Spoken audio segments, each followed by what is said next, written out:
Hello guys and welcome back to Pragya Vahini. आज हम करेंगे हमारी जो हम कर रहे थे लाइंस शेप्स एंड एंगल्स वाले चैप्टर का एक्सरसाइज, जिसके हमने 2 क्वेश्चन कर लिए थे पहले ही, और आज हम उससे आगे के क्वेश्चंस करेंगे।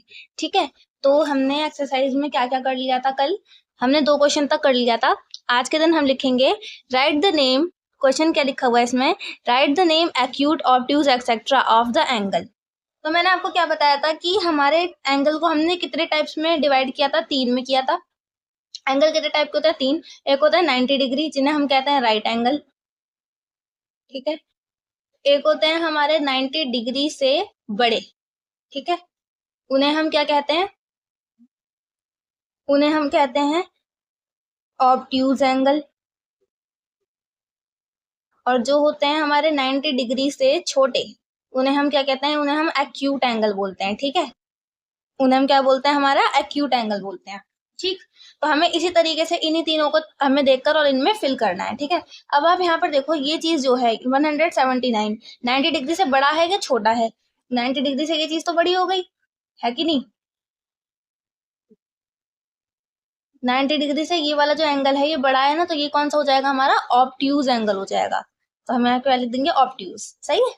61 डिग्री, 61 डिग्री 90 से छोटा है या बड़ा है?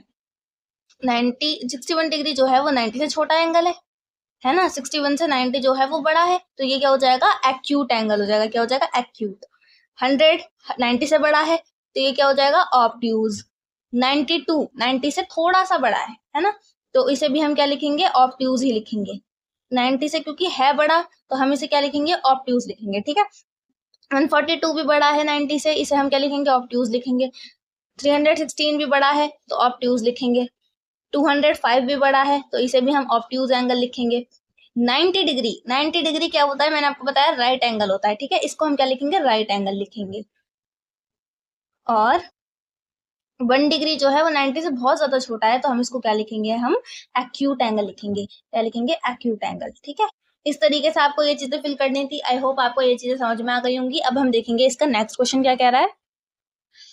वैसे अगर मैं आपको एक बार बताऊं तो जो 180 से बड़े एंगल होते हैं, कौन से जो एंगल होते हैं 180 डिग्री से बड़े? ठीक है, 180 डिग्री से जो बड़े एंगल होते हैं उन्हें हम क्या बोलते हैं? उन्हें हम रिफ्लेक्स एंगल बोलते हैं। क्या बोलते हैं? Reflex angle. ठीक है, तो ये चीज मैं आपको एक बार लिखवा देती हूँ। नंबर 4 में आप लिखेंगे reflex angle.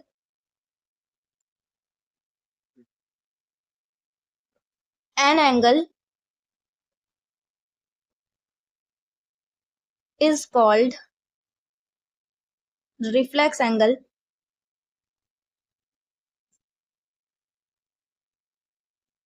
if its measure is greater than 180 degree. ठीक है, इसको आप कैसे बनाएंगे? इसको आप इस तरीके से बनाएंगे, इसका डायग्राम नीचे की तरफ। ठीक है, यहाँ इस तरीके से और ये इस तरीके से। तो यहाँ से अगर आप काउंट करेंगे इस तरीके से, जब आप इसका एंगल लेंगे ना, तो ये 180 से, देखो यहाँ पर होता है 180, और इससे आगे अगर ये जाएगा, क्योंकि हम इस तरीके से एंगल काउंट कर रहे हैं, तो ये क्या हो जाएगा? थोड़ा बड़ा हो जाएगा। 180 से क्या हो जाएगा? ये बड़ा हो जाएगा एंगल। ठीक है, तो ये क्या हो जाएगा? हमारा रिफ्लेक्स एंगल हो जाएगा इस तरीके से। ठीक है, तो आप यहाँ पर रिफ्लेक्स एंगल भी लिख सकते हैं या फिर ऑब्ट्यूज भी लिख सकते हैं, लेकिन फिर भी ज्यादा करेक्ट जो चीज है वो मैं आपको बता देती हूँ। तो यहाँ पर आप लिखेंगे रिफ्लेक्स एंगल। ठीक है, चलिए अब है इसमें use a protractor to measure these angles. ठीक है, अब देखो इसके अंदर पहले से ही 45 डिग्री लिखा हुआ है, ये 45 डिग्री का ही है। वैसे अगर आप इसे प्रोटेक्टर से भी करोगे ना, तो आपको पता चल जाएगा कि क्या होगा, ये 45 डिग्री का ही बैठेगा। सही है, तो हम क्या करेंगे? इसमें प्रोटेक्टर से इसको नापेंगे। तो ये क्या है? हमारा 45 डिग्री का एंगल है। किस तो इसमें गलती से दे ही दिया है लिखा हुआ, तो हमें कुछ करने की जरूरत ही पड़ी। अच्छा ये बताओ, ये वाला कौन सा एंगल होता है? मैंने आपको क्या बताया, जब एक स्ट्रेट लाइन होती है और एक नीचे इस तरीके से 2 रे मिलती है आपस में, इस तरीके से जब मिलती है, तो वो वाला एंगल कौन सा कहलाता है? ये होता है हमारा 90 डिग्री, है ना। अच्छा, ये वाला कौन सा एंगल है? ये वाला एंगल भी मैं आपको बता चुकी हूँ। ये वाला एंगल कैसे होता है? देखो, अगर मैं यहाँ पर इस तरीके से एक लाइन खींच दूं, सपोज करो, देखो स्केल से खींच देते हैं ना, स्केल से बहुत अच्छी तरीके से आपको समझ में आ जाएगी ये वाली बात मैं क्या बताना चाह रही हूँ। ये देखो, ये वाली जो पॉइंट है ना, मैं इससे यहाँ पर इस तरीके से एक लाइन खींचती मैंने, तो ये क्या हो गया हमारा? 90 तो यही हो गया इतना, और इससे ये थोड़ा आगे ही जा रहा है, और जब ये थोड़ा सा आगे जाएगा तो मैं इसको क्या मानती हूँ 30, और ये कितना है 90, 90 और 30 कितने होगा, ये हो जाएगा 120 डिग्री का एंगल, क्योंकि ये वाला एंगल 120 डिग्री ही होता है। सही है, इस तरीके से आप इसका पता लगा सकते हो। तो इस तरीके से आपको बनाना था एंगल को, ठीक है। अब ये वाले एंगल आप बनाएंगे किस तरीके से बनाएंगे, 30 डिग्री जो बनेगा वो इस तरीके से बनेगा, है ना। 80 डिग्री मतलब डी में आप रख कर ना इस तरीके से बनाएंगे। देखो मैं बताती हूँ, 80 डिग्री का आपको एंगल बनाना है तो कैसे बनाएंगे। अब देखो जैसे मेरा ये वाला डी है, ठीक है, तो मैं इसमें 80 डिग्री का एंगल कैसे बनाऊंगी, एक पॉइंट तो मैंने यहाँ पे लगा दिया 80 पे, और एक पॉइंट मैंने लगा दिया यहाँ पर 0 पे। सही है, अब मैं इसके ऊपर करूंगी इस तरीके से, स्केल से ऐसे लाइन खींची मैंने ये वाली, और एक मैंने यहाँ पर से एक ये वाली लाइन खींची थी, ठीक है। तो ये वाला जो एंगल बनेगा ये मेरा कितने का बनेगा, ये बनेगा मेरा 80 डिग्री का। सही है, आपको इस तरीके से आपकी क्या करनी है, एंगल को बना देना है। ठीक, इस तरीके से 80 डिग्री का एंगल बनेगा। हमेशा याद रखो ये जो ऊपर वाले एंगल होते हैं ये तो आपको बनाने होते हैं क्लॉकवाइज, समझ रहे हो। एंगल जो बनता है हमेशा वो हम एंटी क्लॉकवाइज लेकर चलते हैं, मतलब जैसे घड़ी तो इस तरीके से चलती है, लेकिन यहाँ पर एंगल कैसे दिए हुए होते हैं, यूं दिए हुए होते हैं, ठीक है। तो अगर आपको क्लॉक मतलब आपको जैसे कि कोई भी एंगल बनाना है तो आप शुरुआत कहाँ से करोगे, आप शुरुआत करोगे इस तरीके, ये जो ऊपर वाली ये दिख रही है ना इनसे, और फिर जब आप यहाँ तक पहुंच जाओगे उसके बाद 180 के बाद में जो एंगल शुरू होंगे यानी कि 190 डिग्री, है ना, वो इस तरीके से उल्टे घूमे हुए एंगल होंगे, आपको उन्हें बनाना होगा, ठीक है। मतलब आपको तो केवल इतने बात ध्यान रखो कि आपको ऊपर वाले जो एंगल होते हैं उनसे एंगल बनाने होते हैं, जैसे कि मैंने आपको अभी 80 डिग्री बना के बताया, ठीक है ना। इस तरीके से आपको एंगल बनाना पड़ेगा, और आपको इसी तरीके से ही अपने क्वेश्चंस को भी सॉल्व करना है। सही है ना। इसका अगला क्वेश्चन क्या क्या रखा है, 45 डिग्री, 160 डिग्री, 100 डिग्री, ये तो आप बना ही लोगे अपने हिसाब से, ठीक है। तो ये आपको एंगल्स बना लेने हैं खुद, मैंने आपको बता दिया किस तरीके से बनाने हैं, तो आप बना लेना अपने हिसाब से। अब क्या लिखा हुआ है, राइट, ट्रू और false. A complete angle is twice a right angle. एक कंप्लीट एंगल जो होता है वो 90 डिग्री का ट्वाइस होता है, 2 इंटू 180 डिग्री, हो 2 इंटू 90 डिग्री, सॉरी, ठीक है।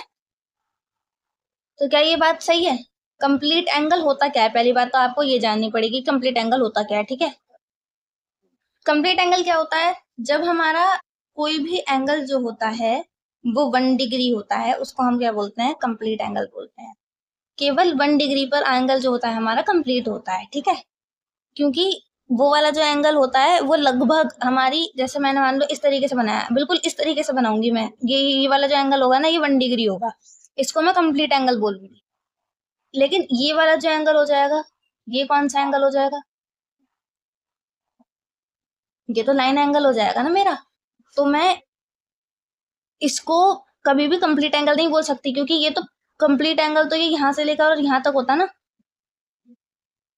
पूरा 360, तो इसीलिए इसको हम कंप्लीट एंगल कभी भी नहीं बोल सकते, इसे हम लाइन एंगल बोलेंगे। जो ये बोल रहा है ना इसे 180 डिग्री, इसे हम बोलते हैं लाइन एंगल, तो इसे कंप्लीट एंगल नहीं बोल सकते। तो इसमें ये इसका क्या होगा, ये गलत है, फॉल्स है, ठीक है, दिया है। अब a straight angle is 1/4 of a complete angle. एक स्ट्रेट एंगल जो होता है, स्ट्रेट एंगल यानी कि ये वाला जो एंगल होता है, ठीक है, ये 1/4 होता है कंप्लीट एंगल के। कंप्लीट एंगल क्या होता है, इतना सा, अब इसका 1/4 मान लो, इसका 1/4 जो होगा वो तो और भी ज्यादा कम हो जाएगा, यहाँ तक हो जाएगा, लेकिन ये इसके बराबर तो नहीं हो रहा ना, इसके बराबर तो नहीं हो रहा है, तो इसीलिए ये क्या हो जाएगा आपका, ये भी फॉल्स स्टेटमेंट है, क्योंकि कंप्लीट एंगल बहुत छोटा सा होगा, लेकिन वो छोटा सा भी, ये वाली जो पूरी लाइन है मान लो ये है, ठीक है, कंप्लीट एंगल मान लो हमने यहाँ पे बना दिया। A straight angle, straight angle कौन सा है, ये वाला, जो कि यहाँ पर इस तरीके से बनेगा 180 डिग्री, ये स्ट्रेट एंगल हो जाएगा हमारा। लेकिन 1/4 ऑफ कंप्लीट एंगल तो ये नहीं बन सकता ना, इसका अगर हम चौथा भाग कर दें, 1 2 3, इसका चौथा भाग भी इसके बिल्कुल ऊपर नहीं आएगा, लाइन नहीं करेगा ना, लाइन नहीं करेगा इसको, तो इसलिए ये जो है हमारा स्ट्रेट लाइन के ऊपर नहीं बनेगा, इसलिए ये भी क्या हो जाएगा हमारा, फॉल्स हो जाएगा, ठीक है। इस तरीके से अ रे हैज नो डेफिनेट लेंथ, यानी कि एक रे की कोई भी डेफिनेट लेंथ नहीं होती है, तो ये वाली बात सच है, इसका एक पॉइंट फिक्स होता है और ये आगे आगे आगे आगे कितना भी बढ़ सकती है, इसका एक डेफिनेट लेंथ नहीं होती, ये चीज क्या हो जाएगी आपकी, ट्रू हो जाएगी। सही है। अ right angle is half of a straight line. अब ये वाली चीज क्या कह रखी है, एक स्ट्रेट एंगल जो होता है यानी कि 180 डिग्री जो होता है वो हाफ होता है किसका, राइट एंगल जो होता है वो इसका हाफ होता है, तो बिल्कुल सही है। क्योंकि देखो ये जो स्ट्रेट लाइन है ये 180 डिग्री की होती है और राइट एंगल जो होता है वो 90 डिग्री का होता है, तो ये 90 और ये 90 दोनों को जोड़ दो, कितना है बनेगा 180 डिग्री बनेगा ना, और ये है भी 180 डिग्री का ही है कि नहीं। तो ये राइट एंगल जो होता है वो हमेशा स्ट्रेट एंगल का हाफ होता है, और ये वाली बात बिल्कुल सही बोल रखी है इन्होंने, तो ये हो जाएगी ट्रू। ठीक है, पैरेलल लाइंस नेवर मीट।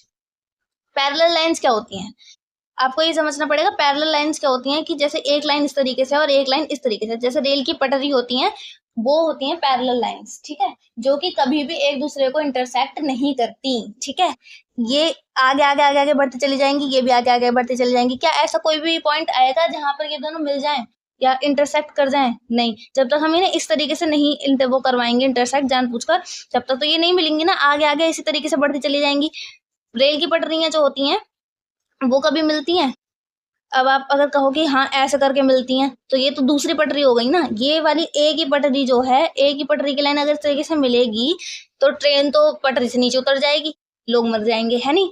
तो इसी तरीके से पैरेलल लाइंस जो होती हैं वो कभी भी मीट नहीं करती एक दूसरे को, तो यहाँ पे ये भी ट्रू हो जाएगा। Two lines that meet at right angles are parallel lines. दो लाइन जो कि उस पे मिलती हैं राइट एंगल पे, वो पैरेलल लाइंस होती हैं। ये देखो पैरेलल लाइंस मैंने आपको क्या बताया कि वो कभी भी इंटरसेक्ट नहीं कर पाएंगी, और ये दोनों क्या कर रही हैं, ये यहाँ पर इंटरसेक्ट कर रही हैं, नहीं कर रही हैं। ये जो 90 डिग्री बन रहा है यहाँ पर, ये दो लाइन जो है इंटरसेक्ट तो कर ही रही हैं तभी तो, और एक पॉइंट भी बना रही है यहाँ पर कॉमन जो है दोनों में। तो ये जो है ये दोनों पैरेलल लाइंस हो ही नहीं सकती। ये कौन है, ये हमारी स्ट्रेट लाइन है, या फिर आप ये कह दो ये इंटरसेक्ट लाइन है। ठीक है, जो कि इंटरसेक्ट करती हैं, पैरेलल लाइंस नहीं है ये, है ना। तो ये क्या हो जाएगा हमारा फॉल्स हो जाएगा, क्योंकि पैरेलल लाइंस जो होती हैं वो कभी भी इंटरसेक्ट नहीं करती हैं, और ये दोनों इंटरसेक्ट कर रही हैं यहाँ पर। अगर इसे पीछे बढ़ाया जाए और इसे आगे बढ़ाया जाए तो ये यहाँ पर भी इंटरसेक्ट कर जाएंगी, है कि नहीं। तो ये हमारी पैरेलल लाइंस है ही नहीं, तो ये आ जाएगा फॉल्स। ठीक है, तो आपका आंसर क्या है, यहाँ पे मैं आपके आंसर्स लिखवा देती हूँ। तो यहाँ पर आप क्या लिखेंगे, false, false, true, true, true, false. ठीक है, इस तरीके से आपको ये क्वेश्चन करना था। आई होप आपको अच्छे तरीके से समझ में आ गया होगा किस तरीके से मैंने आपको ये क्वेश्चन बताया। सारे के मैंने आपको बिल्कुल अच्छे तरीके से एक्सप्लेनेशन दे दी है कि किस तरीके से आपका होना चाहिए था। सही है, अब क्या लिखना है आपको यहाँ पर, राइट ट्रू और फॉल्स। ये भी ट्रू और फॉल्स ही है। तो पहला क्या कह रखा है, the arms of the red cross signs are parallel. ये कह रहा है ये दोनों पैरेलल हैं। सेम यही वाला केस है, अगर ये पैरेलल होते तो क्या ये यहाँ पर इंटरसेक्ट कर रही होती, नहीं कर रही होती। पैरेलल क्या होती है, इस तरीके की लाइंस, इन्हें हम पैरेलल बोलते हैं। तो ये कभी भी आपस में इंटरसेक्ट नहीं करती। तो यहाँ पर आप लिखेंगे because parallel lines never intersect, because parallel lines never intersect, intersect, या फिर आप कह सकते हैं मीट। तो ये क्या हो जाएगा आपका फॉल्स हो जाएगा। ठीक है, क्योंकि यहाँ पर जो है ये पैरेलल लाइंस भी इंटरसेक्ट कर रही हैं, आपस में मिल गई हैं। देखो इस तरीके से कट लगा रही है, नहीं कट लगा रही है इसलिए। The horizontal and vertical lines are the right angles. यानी कि ये जो हॉरिजॉन्टल है और ये क्या है आपका, ये है हमारा हॉरिजॉन्टल, और ये क्या है हमारा, ये है वर्टिकल। ये इन दोनों के बीच में बनने वाला जो हमारा क्या है एंगल है वो कितना है, 90 डिग्री है। तो बिल्कुल सही बात क्या रखी है, 90 डिग्री तो बन रहा है यहाँ पे, तो ये क्या हो जाएगा हमारा ट्रू हो जाएगा, है ना। इसका नेक्स्ट क्या है, the spokes of the chakra are the right angles. Spoke जो है, स्पोक का क्या मतलब होता है, तिल्लियां। जो चक्र की, हमारे अशोक चक्र की जो ये तिल्लियां होती हैं, है ना, ये क्या है, ये राइट एंगल है। तो ये राइट एंगल नहीं बना रही। अगर आप ध्यान से देखेंगे तो यहाँ पर ये 30 डिग्री का एंगल बना रही है, लेकिन राइट एंगल तो नहीं बना रही ना इस तरीके से। ये देखो ये रही, इनमें से कोई भी राइट एंगल बनाती हुई तो नहीं दिखाई दे रही, है ना। तो ये क्या हो जाएगा आपका फॉल्स हो जाएगा। ठीक है, इस तरीके से आपको ये करने थे क्वेश्चंस। आई होप आपको बहुत अच्छी तरीके से ये चीज समझ में आ गई होगी किस तरीके से आपको ये क्वेश्चन करने थे, और आपने कर लिए होंगे अपने हिसाब से, सही ठीक तरीके से अपने क्वेश्चंस आपने करे होंगे, है ना। और आपको समझ में आ गई होगी सारी चीज कि किस तरीके से आपको करना था। मैंने बहुत ज़्यादा कोशिश की आपको सब चीज़ें समझाने की, और आपको समझ में अच्छे से आ गई होंगी। तो अब आप क्या करेंगे, वीडियो को लाइक करें, हमारे चैनल को भी सब्सक्राइब करें, और कमेंट ज़रूर करें कि आपको अगला चैप्टर कौन सा पढ़ना है, क्योंकि ना आपके कमेंट से हमें भी मोटिवेशन मिलती है कि हम और ज़्यादा वीडियो बनाएं इसी तरीके से।